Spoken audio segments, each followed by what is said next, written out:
Hey yo, what's good? It's your boy Mixtape Moth, and today I'm going to hit y'all with a review of the new Crimeapple album entitled Breakfast in Hradec. Alright, so Crimeapple, a super prolific MC of Colombian descent coming out of New Jersey. I first got put on the Crimeapple probably back in 2019 by the way of his DJ Muggs produced album Modelo. So I haven't heard every Crimeapple album to date, as he typically releases 2 to 3 per year, but I feel he has a very consistent catalog from what I've heard. He mixes humor, slick talk, wordplay, and reflection into his bars quite well. But this new project, Breakfast in Hradec, is his second of the year and his second collaboration with Brooklyn producer DJ Skizz. Now the two joined forces back in 2019 for their Wet Dirt project. Breakfast in Hradec contains 9 songs lasting approximately 29 minutes. There are no features and the production is handled entirely by DJ Skizz. But with that being said, let me go ahead and just hit y'all with this track by track breakdown. The opener, In Flight, has a breezy and luxurious piano loop. It's upbeat and feel good. Crimeapple mentions on the hook that he got Da Vinci windbreakers in 30 flavors. Which lets us know that he's getting to that paper and that his drip game is well intact. He also hints at his hustling past when he mentions, I'm in the alley making rent off somebody's uncle. Why? Because he really loves to get high. I have to admit, his harmonizing on the chorus sounded pretty on point. Altogether, it was a dope opening track where Crimeapple floated effortlessly over this lavish Skizz production. Track 2, Penthouse Suite, has a slightly moodier instrumental. The organ, guitar, and minimal drums give it that standard underground feel. On here, Crimeapple is boasting about his views from the penthouse, and there are quite a few slick, braggadocious lines to be heard. Like when he says, dudes couldn't fuck with crime with both Chris's on their tracks or Sean putting their bread up.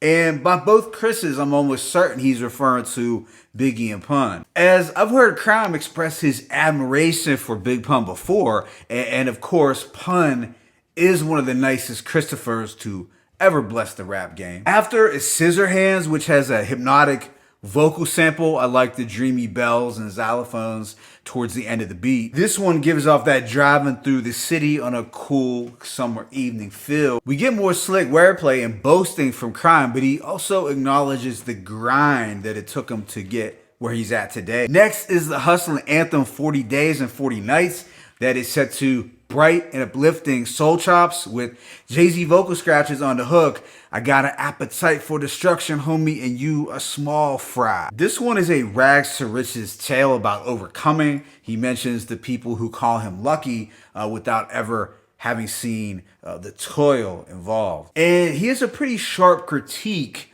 on the cats who profess to be all about the street life. Crimeapple says, ain't impressed at all with these cats saying they streets killed Dolph and let Rittenhouse live. Okay, please. And that was a dope and poignant flip on Jay-Z's line, y'all killed X and let Zimmerman live. The streets are done. So rest in peace, Young Dolph. But as a whole, I do consider this to be one of the standouts from the album. Afterwards is another highlight, the Count of Monte Cristo, which might contain the silkiest and the flyest beat on the album. This instrumental just personifies the fly international luxury life. I'm picturing an elegant and lavish outing somewhere in the south of France. You know, Rock Marcy meets Raekwon meets West Side Gun vibes. But on this record, Crimeapple continues to paint this portrait of his opulent lifestyle. It's smooth player shit for sure. Track 6, Rosamos, contains a more melancholy and ethereal instrumental,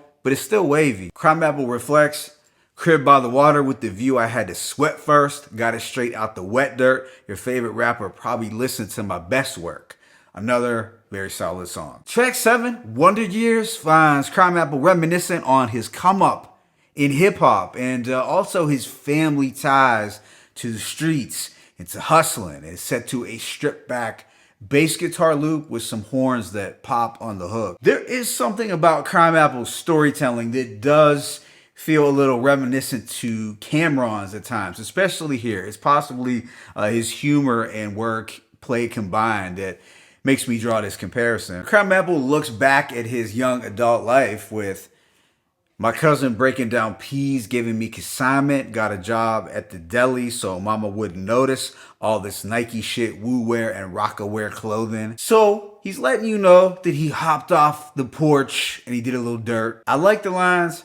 Had an ice cube tape when I used to clean my shoes with the toothpaste. My uncle walking around with the glue face.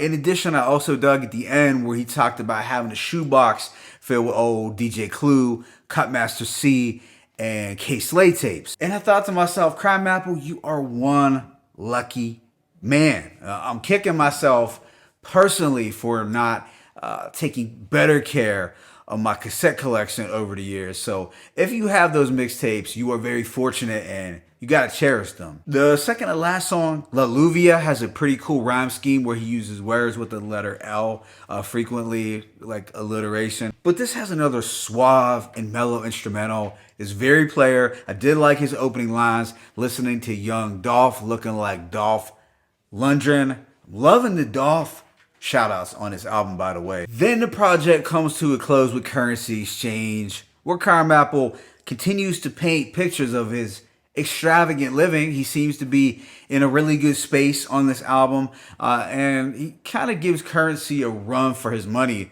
with all the luxury talk. Overall, I give this project a rating of a strong 3.5 to 4 mics.